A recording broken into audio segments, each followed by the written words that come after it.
ৰাজ্যৰ 30খনকৈ জিলা সম্প্ৰতি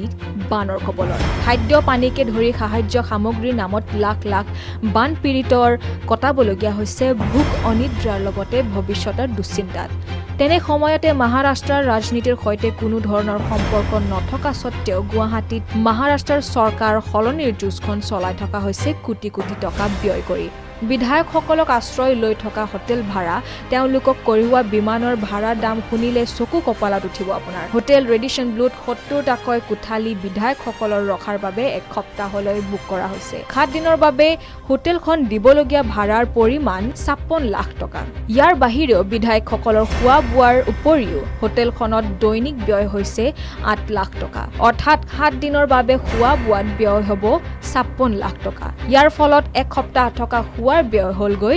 1,12 লাখ টকা বানত ককবকাই থকা ৰাজ্যখনৰ জনতাই হাহাকাৰ কৰি থকাৰ সময়ত গুৱাহাটীৰ হোটেল ৰেডিছন ব্লুত চৰকাৰ ভঙা পতা নাটকখন নামত ব্যয় কৰা হৈছে কোটি কোটি টকা